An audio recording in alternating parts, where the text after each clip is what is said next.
물은 율법이 말하는 바는 율법 아래에 있는 자들에게 말하는 것이니 이는 모든 입을 막고 온 세상으로 하나님의 심판 아래에 있게 하려 함이라.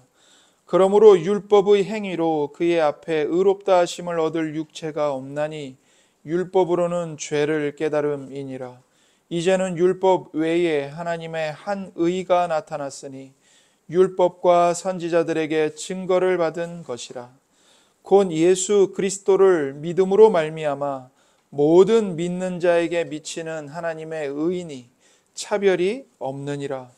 모든 사람이 죄를 범하였음에 하나님의 영광에 이르지 못하더니 그리스도 예수 안에 있는 속량으로 말미암아 하나님의 은혜로 값없이 의롭다 하심을 얻은 자 되었느니라.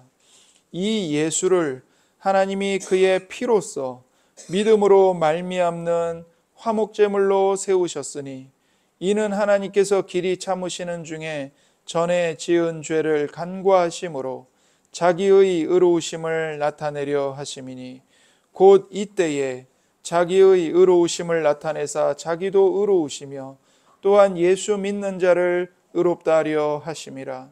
그런즉 자랑할 데가 어디냐? 있을 수가 없느니라. 무슨 법으로냐? 행위로냐? 아니라 오직 믿음의 법으로니라. 그러므로 사람이 의롭다 하심을 얻는 것은 율법의 행위에 있지 않고 믿음으로 되는 줄 우리가 인정하노라. 아멘. 이는 살아계신 하나님의 말씀입니다. 오늘도 우리에게 말씀하시는 하나님께 감사합니다. 어떻게 하면 사람이 하나님께 의인이라고 인정받을 수 있는가? 이 질문은 사람에게 매우 중요한 질문입니다. 내가 하나님께 어떻게 의롭다함을 받을 수 있는가? 이것이 우리 인생에서 어떻게 보면 가장 중요한 질문입니다. 이 땅에서의 삶과 죽음 이후에 오는 세상에서의 삶, 영원한 그 삶이 바로 이 질문에 달려있기 때문이죠. 이 질문에 대해서 어떤 답을 가지고 있느냐, 그것에 따라 이 땅에서의 삶이 어떤 의미를 갖는가, 또 죽음 이후에 우리에게 오는 영원한 세상에서의 그 영원한 운명이 어떻게 달라지는가가 결정되기 때문입니다. 모든 사람은 타락한 아담의 후손입니다. 어느 누구도 이것은 벗어날 수가 없습니다. 아담을 하나님께서 전 인류의 조상으로 세우셨고 하나님께서 아담과 행위 언약을 맺으셨기 때문이죠. 그런데 아담이 하나님과 맺은 그 행위 언약을 창세기 3장에서 우리가 다 보았듯이 하나님의 말씀에 불순종함으로 하나님의 언약을 배반함으로 깨트려 버립니다. 죄를 짓습니다. 그리고 아담이 타락하죠. 그러나 아담의 타락은 그저 단순히 아담 개인만의 타락을 가져온 것으로 끝난 것이 아니고 아담에게 귀속되어 있는 전 인류, 모든 아담의 후손들에게까지 그 아담의 타락이 미치게 되었습니다. 그래서 모든 사람, 그리고 우리 모두는 타락한 아담의 후손이기 때문에 아담과 똑같은 죄인입니다. 따라서 하나님께서 다시 세우신 이 은혜 언약, 구원을 받는 이 은혜 언약에, 새 언약에 우리가 어떻게 참여할 수 있는가? 이 질문에 대한 답을 명확하게 알고 믿는 것은 매우 중요한 것입니다. 하나님은 거룩하십니다. 이사야 6장에 보면 천사들이 하나님을 어떻게 찬양하냐면 거룩, 거룩, 거룩하시다. 이렇게 찬양하죠. 하나님의 거룩하심이 얼마나 충만한지 거룩이라는 단어를 무려 3번이나 반복해서 하나님을 찬양합니다. 하나님은 거룩하십니다. 하나님은 눈이 정결하심으로 도무지 악을 보지 못하십니다. 패역을 그냥 넘기지 못하시는 분이십니다. 이 사실 때문에 나훔 선지자는 이렇게 외쳤습니다. 나훔 1장 6절 말씀입니다. 누가 능히 그의 분노 앞에 서며 누가 능히 그의 진노를 감당하랴. 그의 진노가 불처럼 쏟아지니 그로 말미암아 바위들이 깨지는도다. 누가 감히 하나님의 진노 앞에, 의로우신 하나님의 분노 앞에 설 수 있겠습니까? 어느 누가 하나님의 진노를 감당할 수 있겠습니까? 또한 하나님께서 의인이라고 인정하셨던 욥조차도 탄식을 합니다. 욥기 9장 2절입니다. 인생이 어찌 하나님 앞에 의로우랴. 어느 누구도 하나님 앞에서 나는 의인이라고 선포할 수가 없습니다. 말할 수가 없습니다. 이것이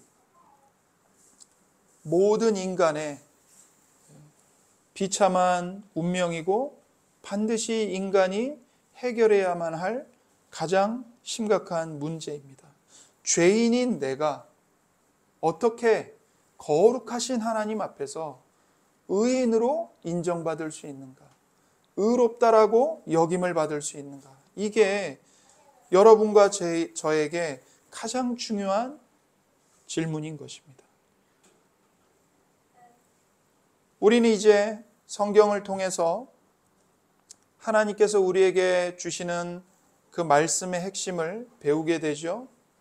그 핵심이 뭐냐면 우리는 하나님을 거슬러 범죄했고 하나님께 해를 입힌 타락한 죄인들이라는 사실입니다. 그런데 거룩하신 하나님께서 하나님을 모독하고 하나님께 엄청난 피해를 입힌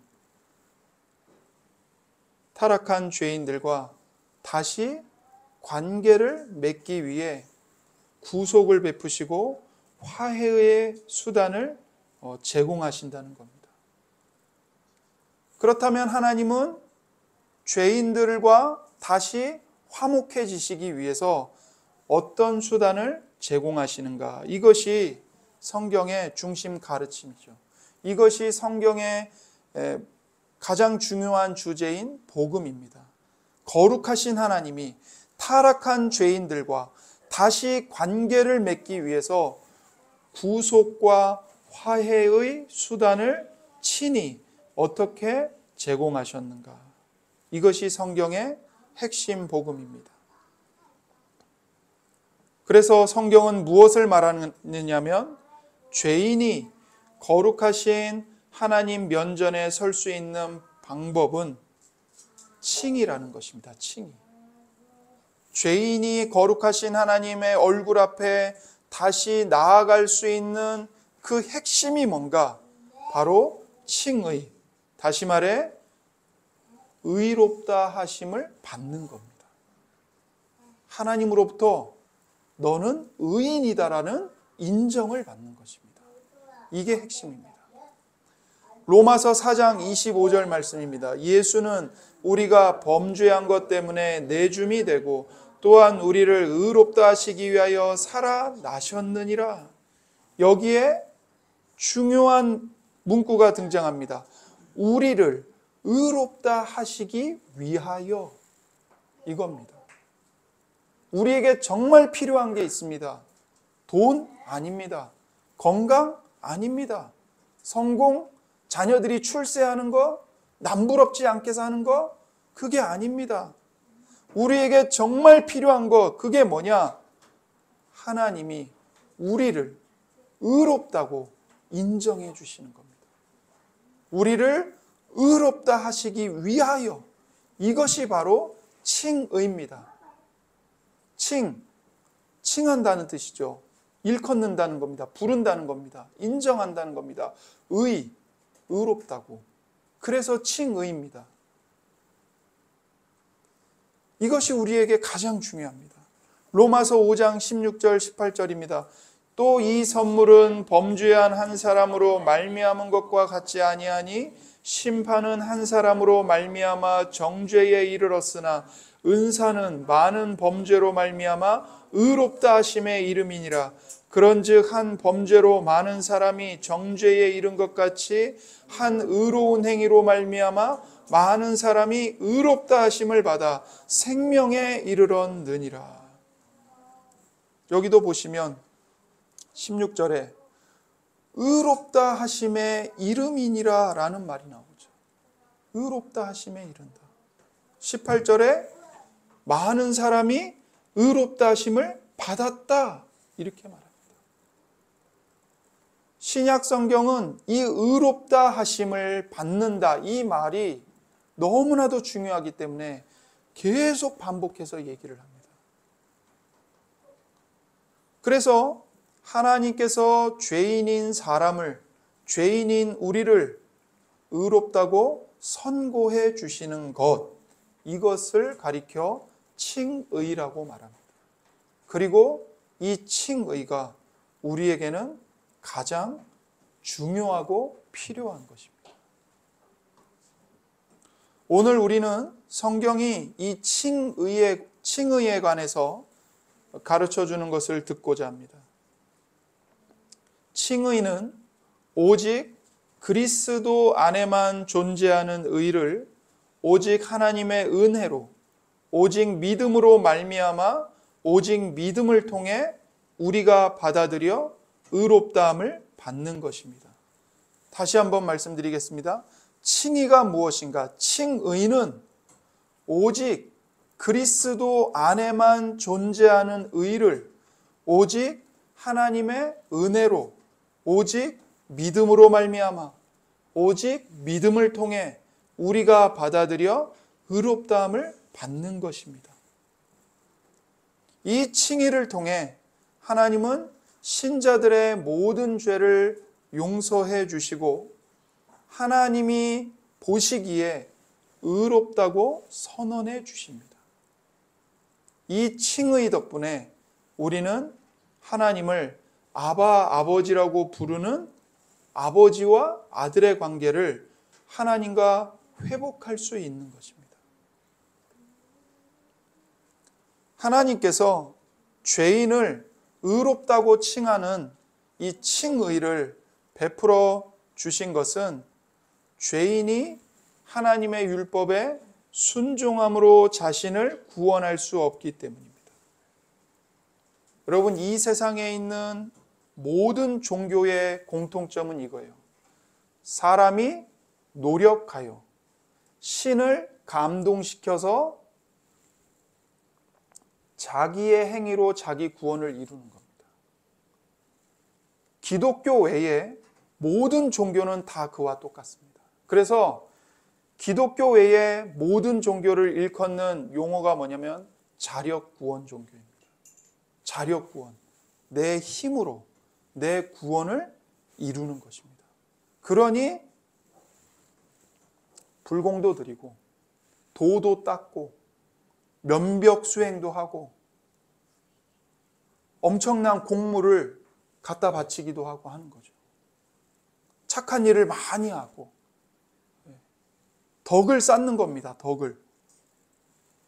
그러나 성경은 뭐라고 말씀하냐면 죄인은, 사람은 절대로 자기의 행위로, 자기 노력으로, 정성으로 하나님의 구원을 이룰 수 없다라고 선언합니다. 그렇기 때문에 하나님께서는 죄인을 구원하시기 위해 무슨 일을 하시는가? 죄인에게 네가 노력해서 너의 구원을 이루어라 라고 말씀하시는 것이 아니고 내가 주는 칭의를 선물로 받아라 이렇게 말씀하십니다. 하나님께서 죄인을 의롭다 칭하는 칭의를 왜 베풀어 주셨습니까? 죄인인 우리들이 하나님의 법에 순종할 수 없기 때문입니다. 내 자신의 구원을 내 스스로 이룰 수 없기 때문입니다. 그래서 우리는 하나님의 율법을 통해 뭘 깨닫게 되냐면 죄의 중대함을 발견하게 됩니다. 죄가 얼마나 무서운 것이고 얼마나 심각한 것인가. 그것을 점점 더 깨닫게 되죠. 하지만 그럼에도 불구하고 율법은 죄인인 우리를 치료해 주지 못합니다. 비참한 상태에서 벗어날 수 있는 힘을 부여해 주지 못합니다. 따라서 율법은 우리의 육신으로 말미암아 연약하여 죄인을 그저 저주 아래에 내버려 두기 때문에 이 율법으로는 구원에 이르는 은혜를 얻을 수가 없습니다. 분명 우리가 하나님의 모든 율법을 완전하게 순종할 수 있다면 우리는 우리의 행위로 하나님 앞에 의롭다함을 얻을 수 있습니다. 그러나 우리 가운데, 아니 전 인류 가운데 누구도 자기의 육신으로 율법을 완전하게 순종하고 지킬 수 있는 사람은 아무도 없습니다. 죄 때문입니다. 죄 때문. 그래서 첫 번째로 율법은 무엇이냐? 율법은 우리의 죄를 보여주고 우리에게 유죄를 선고합니다. 내가 죄인임을 어떻게 할 수 있는가? 하나님의 율법 앞에 서면 알게 됩니다. 하나님의 율법을 들으면 알게 됩니다. 그래서 율법은 나의 죄를 보여줍니다. 그런데 많은 사람들이 율법의 말씀을 듣고도 자기 죄를 인정을 안 해요. 왜 그럴까요? 죄 때문에 눈이 가리워져 있고 귀가 막혀 있기 때문에 그렇습니다. 그래서 율법이 정말 엄격하게 죄가 무엇인지를 지적하고 유죄를 선고함에도 불구하고 수많은 사람들이 내가 왜 죄인이야? 내가 왜 죄인이야? 다른 사람들도 똑같이 사는데 왜 나만 갖고 그래? 이렇게 생각을 하는 겁니다. 율법은 분명히 우리의 죄를 보여주고 유죄를 선고해요. 하지만 정작 율법에는 죄에 대한 치료책이 포함되어 있지 않습니다. 다시 말해 죄가 무엇인지는 가르쳐 주지만 그 죄를 어떻게 이겨야 하는지는 그 능력은 율법 안에 없다는 겁니다. 로마서 3장 19절 20절입니다. 우리가 알거니와 물은 율법이 말하는 바는 율법 아래에 있는 자들에게 말하는 것이니 이는 모든 입을 막고 온 세상으로 하나님의 심판 아래 있게 하려 함이라. 그러므로 율법의 행위로 그의 앞에 의롭다 하심을 얻을 육체가 없나니 율법으로는 죄를 깨달음이니라. 하나님께서 율법을 우리에게 주셨습니다. 그 율법 앞에서 자기 행위로 의롭다함을 얻을 사람이 없습니다. 율법으로는 뭐를 깨닫게 됩니까? 죄를 깨달을 뿐입니다. 죄를 깨달을 뿐. 그러니까 율법은 뭐와 같아요?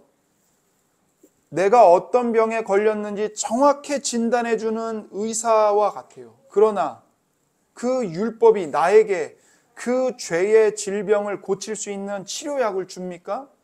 안 줍니다. 못 줍니다. 내가 어떤 죄의 질병에 걸렸는지는 정확하게 진단해요.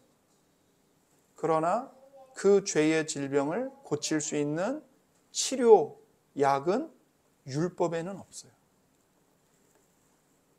두 번째로 율법은 죄인이 비참한 상황에서 벗어날 수 있는 힘을 우리에게 주지 않습니다. 그 대신 율법은 부패한 우리 속에 있는 죄 짓는 능력을 증가시킨다고 바울은 말합니다. 로마서 7장 5절입니다. 우리가 육신에 있을 때에는 율법으로 말미암는 죄의 정욕이 우리 지체 중에 역사하여 우리로 사망을 위하여 열매를 맺게 하였더니, 이렇게 말씀하죠. 율법을 통해 죄가 뭔지를 깨달았어요. 그러면 죄가 뭔지를 깨달았으면 이게 죄구나. 그러니 죄를 짓지 말고 하나님의 율법에 순종해야지. 그쪽으로 가야 되는데 오히려 율법이 우리에게 와서 죄가 뭔지를 밝히자 죄가 그 율법을 기회를 타서 우리 안에 더 많은 죄를 짓고 싶은 마음을 충동을 일으키는 겁니다. 충동을 일으켜요. 죄의 정욕이 우리 몸 안에서, 우리 마음 속에서 더 활발하게 일하는 거예요. 움직이는 거예요. 로마서 7장 8절부터 11절입니다. 그러나 죄가 기회를 타서 계명으로 말미암아 내 속에서 온갖 탐심을 이루었나니 이는 율법이 없으면 죄가 죽은 것임이라. 전에 율법을 깨닫지 못했을 때에는 내가 살았더니 계명이 이름에 죄는 살아나고 나는 죽었도다. 생명이 이르게 할 그 계명이 내게 대하여 도리어 사망에 이르게 하는 것이 죄였도다. 죄가 기회를 타서 계명으로 말미암아 나를 속이고 그것으로 나를 죽였는지라. 하나님이 율법, 계명을 깨닫게 하셨습니다. 그러자 어떤 일이 일어납니까? 죄가 더욱더 기회를 타서 율법, 계명으로 말미암아 나를 속이고 그것으로 나를 죽이는 겁니다. 그래서 예수님을 안 믿는 사람들이 법을 알면 알수록, 도덕과 윤리를 알면 알수록 어떤 착각을 합니까? 나는 꽤 괜찮은 사람이라고 착각을 합니다. 이게 뭐 하는 거예요? 죄가 기회를 타서 계명으로 말미암아 사람을 속이는 겁니다. 야, 너 정도면 훌륭한 사람이야. 너만큼 사는 사람 있으면 나와보라 그래. 세상의 모든 사람들이 너만큼만 살면 벌써 이 세상은 살기 좋은 세상이 됐을 거예요. 다 거기에 속아 넘어가요. 내로남불이란 말 잘 아시죠? 내가 하면 로맨스, 남이 하면 뭐가 돼요? 불륜이에요. 다 그렇게 속고 기만해요. 그것 때문에 죽어요. 세 번째, 율법은 육신으로 말미암아 연약해졌습니다. 이 말의 의미가 무엇인가? 율법이 우리의 죄악된 본성 때문에 죄인인 우리를 의롭게 할 수 없다는 거예요. 이것은 율법에 문제가 있는 것이 아닙니다. 죄인인 나에게 문제가 있기 때문에 그래요. 죄인인 나에게. 여러분, 어떤 맹인에게 지도를 줬습니다. 시청으로 가려면 이 지도 보면 시청을 갈 수 있습니다 하고 줬어요. 근데 그 맹인이 시청을 못 찾아갑니다. 왜 그래요? 지도가 잘못됐기 때문입니까? 그게 아니죠. 자기가 앞을 못 보는 맹인이기 때문에 그런 겁니다. 똑같습니다. 하나님은 우리에게 생명을, 그 율법을 지키면 영원한 생명을 얻을 율법을 우리에게 주셨어요. 그런데 우리가 그 율법을 못 지켜요. 왜 못 지켜요? 율법이 잘못돼서 못 지키나요? 그게 아니에요. 내가 죄인이기 때문에 못 지키는 거예요.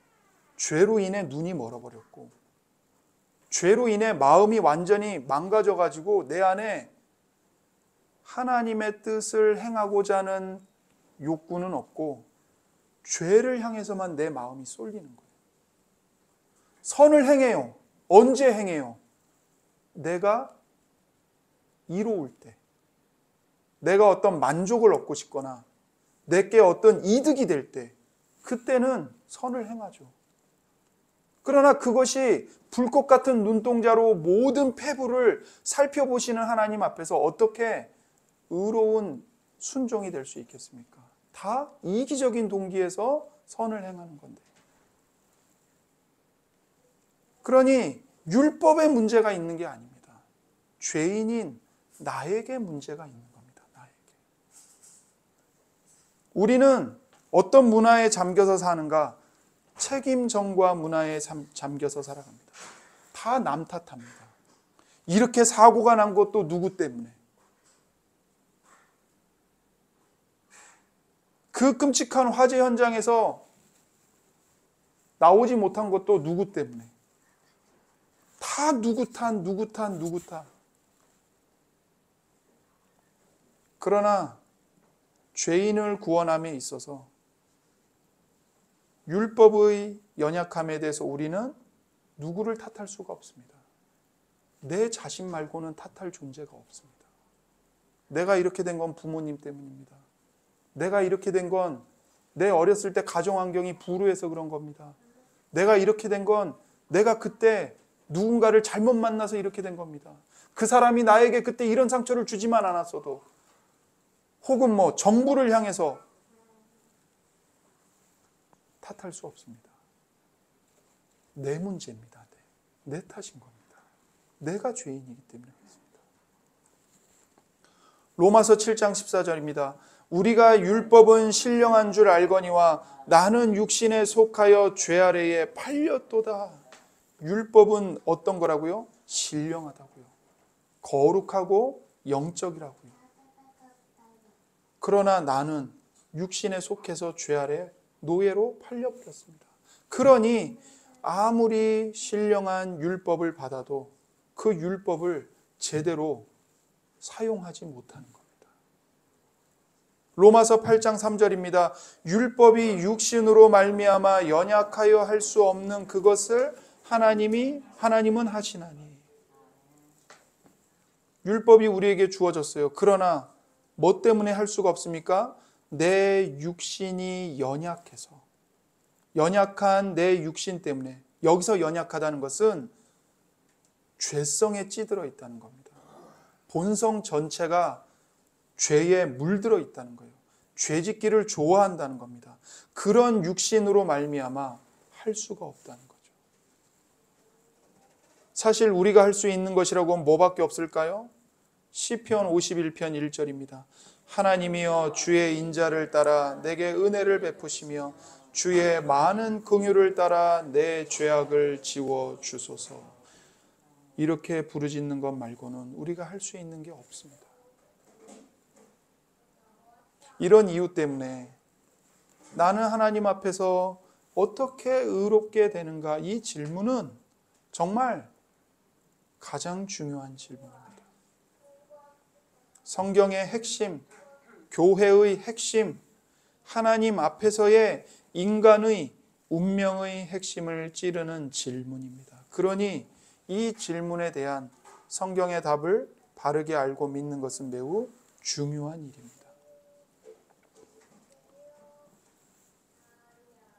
나는 하나님 앞에서 어떻게 의롭게 되는가?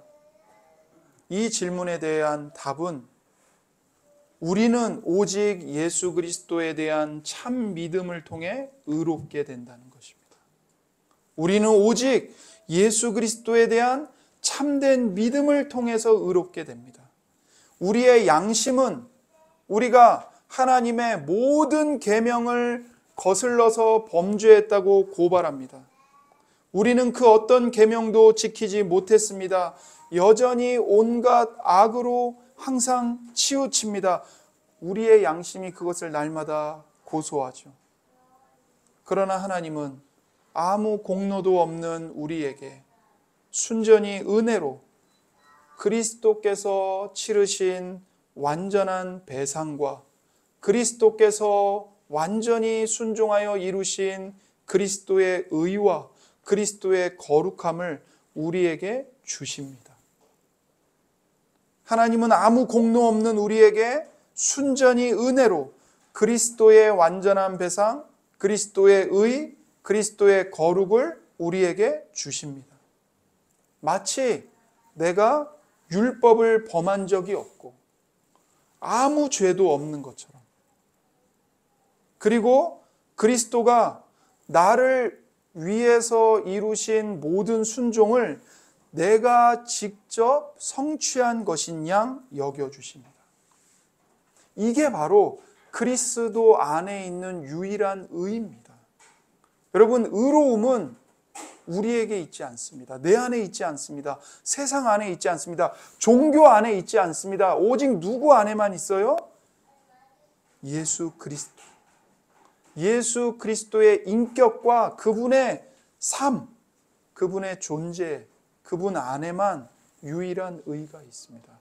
그런데 그리스도 안에 있는 그 유일한 의를 내가 행한 것처럼, 내가 성취한 것처럼 나의 것으로 여겨주신다는 겁니다. 나는 순종하지 않았어요. 나는 불순종했어요. 나는 하나님을 배반했습니다. 나는 하나님을 팔아 넘겼습니다. 내가 하나님으로부터 받을 거라고는 영원한 지옥의 형벌밖에 없어요. 그런데 하나님께서는 그리스도께서 이 땅에 계실 때 순종하신 모든 순종, 그 그리스도의 의를 내가 순종한 의인 것인 양 나에게 선물로 주신다는 겁니다. 이런 은혜를 무엇으로 받을 수 있는가? 믿는 마음으로 받아들입니다. 이런 칭의의 은혜를 우리는 믿는 마음으로 받아들입니다. 받아들이기만 한다면 그리스도의 의를 나의 의로 여겨 주십니다. 이것이 바로 하나님의 칭의입니다.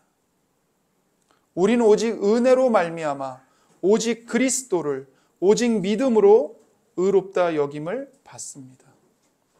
내가 완벽한 순종을 하고 내가 내 죄값을 스스로 다 갚았기 때문이 아닙니다. 혹은 내 안에 어떤 선한 변화가 일어났기 때문이 아닙니다. 오직 예수 그리스도의 완벽한 순종과 그리스도께서 나의 죄값을 완전하게 갚아주셨기 때문입니다. 칭의는 값없는 은혜를 예수 그리스도의 완전한 순종과 완전한 배상 덕분에 오직 믿음으로 받는 것입니다.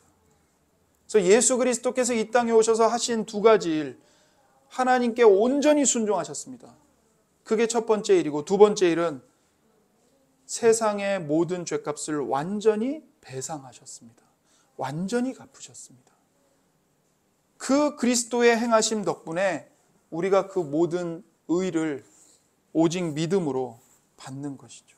이것이 바로 복음의 핵심입니다. 그래서 칭의에는 세 가지 요소가 있습니다. 오직 은혜, 오직 그리스도, 오직 믿음입니다. 오직 은혜, 오직 그리스도, 오직 믿음. 여러분 이거 어디서 들어본 적 있으시지 않나요? 종교개혁자들이 종교개혁을 하면서 그들이 주장한 5가지 표제. 오직 성경, 오직 은혜, 오직 그리스도, 오직 믿음, 오직 하나님께 영광. 5가지 표제에 벌써 무려 3개를 차지하고 있는 겁니다. 이게 칭의의 요소입니다. 그래서 우리가 칭의의 요소를 곰곰이 생각해 봄으로써 우리는 구원의 진가를 더 깊이 깨닫게 됩니다. 그리고 이 칭의의 은혜를 우리가 더 곰곰이 생각하면 생각할수록 더 열정적으로 하나님을 사랑하고 예배하는 자리로 나아갈 수 있게 됩니다. 여러분, 요즘 여러분의 믿음과 삶에 낙심이 많고 두려움이 있고 혹은 좌절과 탈진 이런 것들이 있습니까? 그렇다면 이 칭의의 은혜를, 이 칭의의 복음을 새겨 들으시고 깊이 묵상하십시오. 이 칭의의 은혜가 우리를 하나님을 예배하는 자리로 이끌어 줍니다. 우리 안에 하나님께서 베푸신 은혜가 얼마나 놀랍고 감격스러운 은혜인지를 깨닫고 기뻐하게 만듭니다. 하나님은 분명 죄인인 우리로부터 해를 입으셨습니다. 모욕을 받으셨습니다. 그런데 그런 하나님께서 하나님께 해를 가한 죄인들과 어떻게 화해할 수 있는가? 하나님은 아담을 하나님의 형상과 모양대로 심히 좋게 창조하셨습니다. 아담은 모든 일에 있어서 하나님의 뜻에 기쁨으로 순종할 수 있었습니다. 아담은 하나님이 명령하신 것을 기쁨으로 자원하여 행할 수 있었습니다. 그럼에도 불구하고 선악을 알게 하는 나무의 열매를 먹지 말라는 명령을 고의적으로 범하여 하나님께 반역했고 하나님의 저주를 자초했습니다. 아담의 이 죄 때문에 원죄가 모든 인류에게 미치게 되었습니다. 그래서 우리는 태어날 때부터 죄인입니다. 시편 51편 5절입니다. 내가 죄악 중에서 출생하였으며 어머니가 죄 중에서 나를 잉태하였나이다. 이 다윗의 말처럼 우리는 죄의 종이고 하나님과 원수처럼 싸우고 있습니다. 그렇다면 이런 사실을 염두에 두고 우리가 다시 질문해 보기를 원합니다. 은혜는 무엇인가? 은혜는 무엇인가? 은혜는 우리를 향한 하나님의 호의입니다. 그런데 우리는 하나님의 호의를 받을 만한 어떤 일을 하지 않았습니다. 그렇기 때문에 은혜는 도무지 마땅치 않는 분에 넘치는 호의죠. 받을 자격이 없는데 받은 것입니다. 우리는 하나님의 계명 가운데 단 하나도 지키지 못했습니다. 그래서 사실 분에 넘치는 호의 정도가 아니라 하나님을 거슬러서 범죄한 우리에게 은혜로우십니다. 하나님의 모든 계명을 거슬러 범죄했음에도 불구하고 하나님은 구원을 베푸십니다. 우리와 관계를 회복하시고 우리와 화목함을 회복하시고 우리와 함께 영원히 같이 살자고 말씀하십니다. 여러분, 어떤 사람으로부터 크게 배신을 당해 보신 적이 있습니까? 정말 크게 친구가 됐든 그 사람이 어떤 사람이 됐든 크게 배신을 당하게 되면 그 상처를 죽을 때까지 잊지 못한다고 합니다.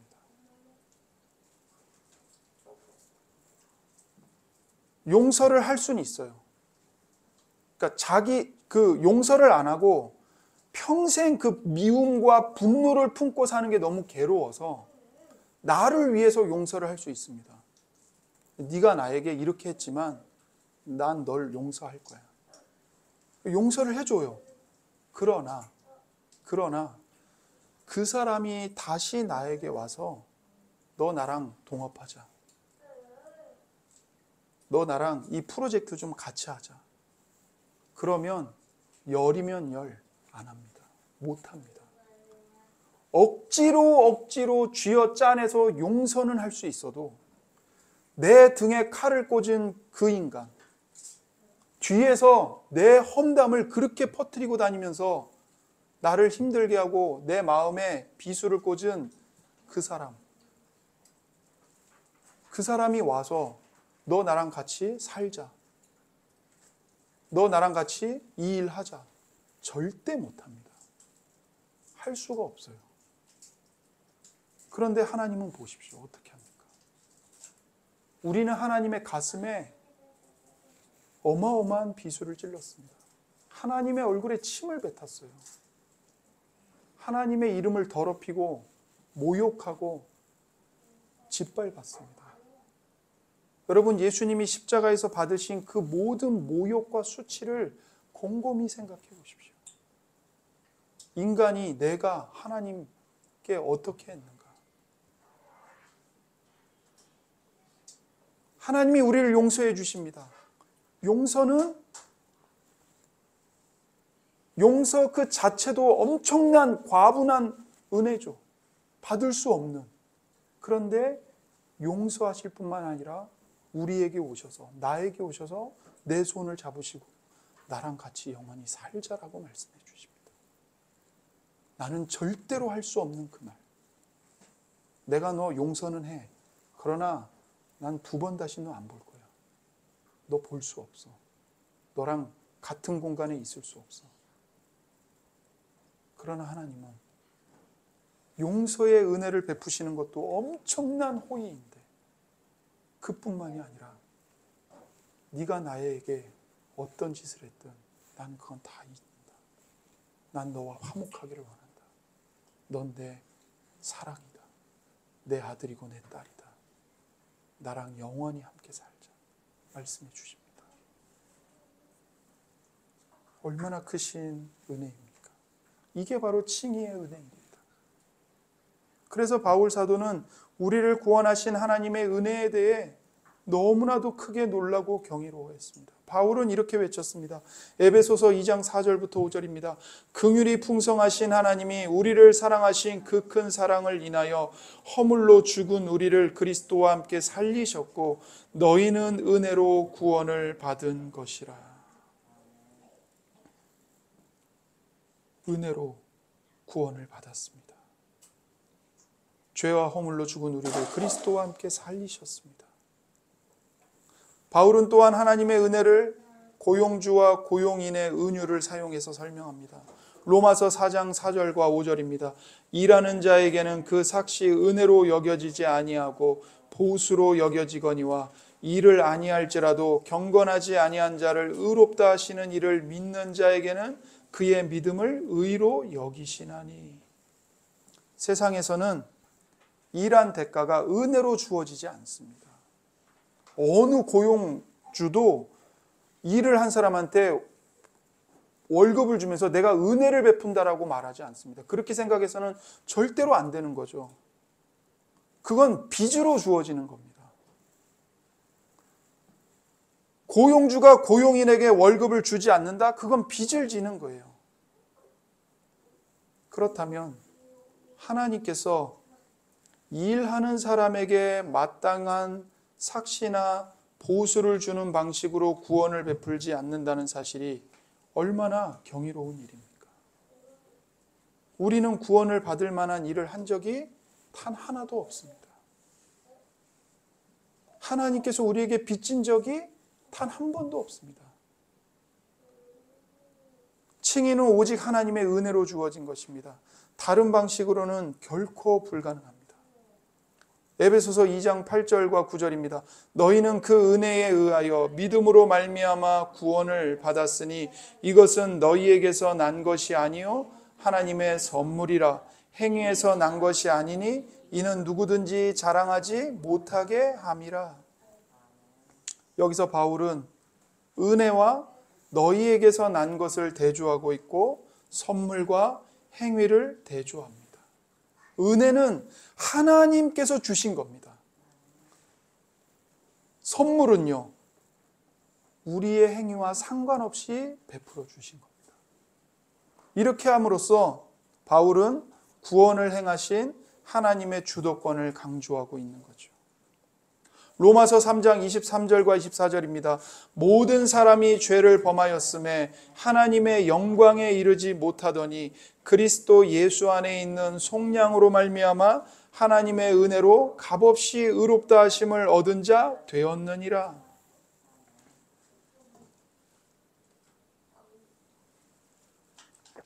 하나님의 은혜로 값없이 의롭다 하심을 얻은 자가 되었습니다. 에베소서 1장 7절입니다. 우리는 그리스도 안에서 그의 은혜의 풍성함을 따라 그의 피로 말미암아 속량 곧 죄사함을 받았느니라. 우리가 어떻게 죄사함을 받았습니까? 하나님의 은혜의 풍성함을 따라. 은혜는 하나님으로부터 주어지는 겁니다. 나에게서 나온 건 뭐밖에 없어요? 죄와 죽음과 영원한 저주밖에 없습니다. 그러나 하나님은 그런 우리에게 은혜를 베푸셨죠. 자기 아들까지 주셨습니다. 디모데후서 1장 8절과 10절입니다. 그러므로 너는 내가 우리 주를 증언함과 또는 주를 위하여 갇힌 자 된 나를 부끄러워하지 말고 오직 하나님의 능력을 따라 복음과 함께 고난을 받으라. 하나님이 우리를 구원하사 거룩하신 소명으로 부르심은 우리의 행위대로 하심이 아니요 오직 자기의 뜻과 영원 전부터 그리스도 예수 안에서 우리에게 주신 은혜대로 하심이라. 이제는 우리 구주 그리스도 예수의 나타나심으로 말미암아 나타났으니 그는 사망을 패하시고 복음으로써 생명과 썩지 아니할 것을 드러내신지라. 아멘입니다. 하나님이 우리를 구원하셨습니다. 거룩하신 소명으로 우리를 부르셨습니다. 무엇 때문에요? 우리의 행위 때문이 아니라 오직 그리스도 예수 안에서 우리에게 주신 은혜를 따라 그 은혜 때문에 은혜로 말미암아 은혜에 의하여 우리를 구원하시고 불러주신 겁니다. 그러니 사도 바울이 뭐라고 말합니까? 주님을 위해서 감옥에 갇힌 나를 부끄러워하지 말고 오직 하나님의 능력을 따라서 복음과 함께 고난을 받으라, 이렇게 말하는 겁니다. 바울의 삶이 그것을 증언하고 있습니다. 우리에게 주신 은혜대로 하신 것입니다. 디도서 3장 7절입니다. 우리로 그의 은혜를 힘입어 의롭다 하심을 얻어 영생의 소망을 따라 상속자가 되게 하려 하심이라. 하나님의 은혜를 힘입어 의롭다 하심을 얻었습니다. 하나님은 순전히 은혜로 우리를 구원하십니다. 칭의가 오직 은혜로 말미암는 이유는 네 가지입니다. 첫째, 하나님은 하나님의 공의를 만족시키신 예수님의 속죄를 받으셨습니다. 다시 말해 예수님께서 이 땅에 우리와 같은 사람으로 오셔서, 사람이 되셔서 피 흘려 죽으심으로 죄인을 향한 하나님의 공의를 완전히 만족시키셨습니다.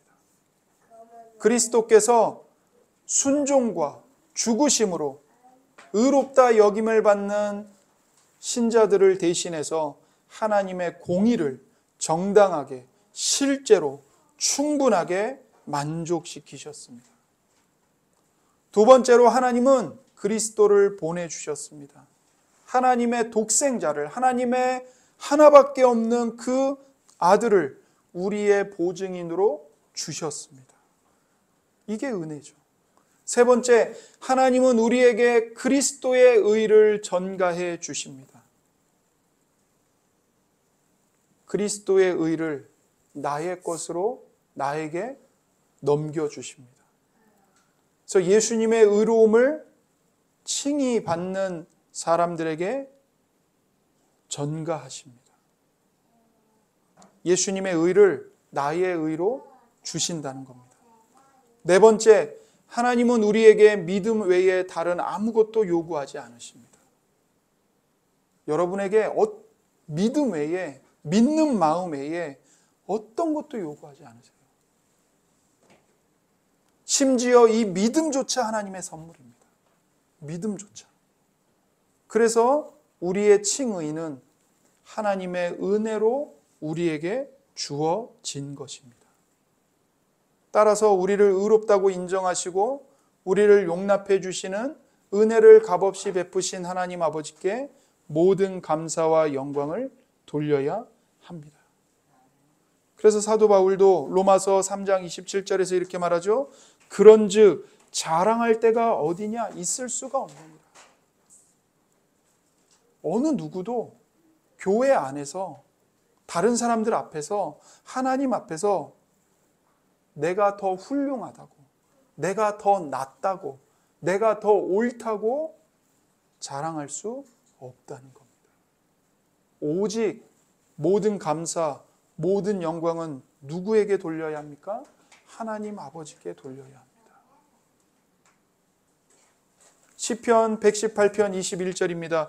주께서 내게 응답하시고 나의 구원이 되셨으니 내가 주께 감사하리이다. 시편 118편 1절입니다. 여호와께 감사하라. 그는 선하시며 그의 인자하심이 영원함이로다. 아멘. 이러한 칭의의 은혜를 받은 성도의 삶은 어떤 삶일까요? 예수님의 마음을 본받으며 사는 삶입니다. 빌립보서 2장 1절부터 8절입니다. 그러므로 그리스도 안에 무슨 권면이나 사랑의 무슨 위로나 성령의 무슨 교제나 긍휼이나 자비가 있거든 마음을 같이하여 같은 사랑을 가지고 뜻을 합하며 한 마음을 품어 아무 일에든지 다툼이나 허영으로 하지 말고 오직 겸손한 마음으로 각각 자기보다 남을 낮게 여기고 각각 자기 일을 돌보뿐더러 또한 각각 다른 사람들의 일을 돌보아 나의 기쁨을 충만하게 하라. 너희 안에 이 마음을 품으라. 곧 그리스도 예수의 마음이니 그는 근본 하나님의 본체시나 하나님과 동등됨을 취할 것으로 여기지 아니하시고 오히려 자기를 비워 종의 형체를 가지사 사람들과 같이 되셨고 사람의 모양으로 나타나사 자기를 낮추시고 죽기까지 복종하셨으니 곧 십자가에 죽으심이라. 아멘. 우리가 하나님으로부터 오직 은혜로 의롭다 여김을 받았습니다. 그러니 이제 어떻게 살아야 될까요? 우리가 교회 공동체를 이루다 보면 많은 일들이 있습니다. 좋은 일도 있고 불쾌한 일도 있고 내가 보기에 안 좋은 일들도 일어납니다. 그 가운데서 다툼이 일어날 수 있습니다. 혹은 선한 목적을 행하기 위해 힘을 합치는 그 과정에서도 뭐가 나타납니까? 자랑이 나타납니다. 허영이 나타납니다. 판단이 나타나요. 그 가운데서 사도 바울이 뭐라고 권면하죠? 오직 겸손한 마음으로 각각 자기보다 남을 낮게 여겨라. 마음을 같이하여 같은 사랑을 가지고 뜻을 합하며 한 마음을 품어라. 그러면서 이것을 어디에다가 결론으로 집중시킵니까? 너희 안에 이 마음을 품으라. 곧 그리스도 예수의 마음이니. 그러면서 6절부터 예수님이 우리를 사랑하사 우리를 위하여 어디에 자리까지 낮아지셨는지를 보여주죠. 사람의 모양으로 나타나사 자기를 낮추시고 죽기까지 복종하셨으니 곧 십자가에 죽으심이라. 이 예수님의 마음을 본받고 이 예수님을 품고 무엇이든 하라는 겁니다. 그게 위로이든 권면이든 선한 일이든 어떤 봉사이든 누구를 만나는 일이든 예수님의 마음을 품고 십자가에 죽기까지 낮아지시고 복종하신 예수님의 마음을 품고 자기보다 다른 사람을 더 나은 사람, 훌륭한 사람으로 여기면서 하라는 것이죠. 말씀을 맺겠습니다.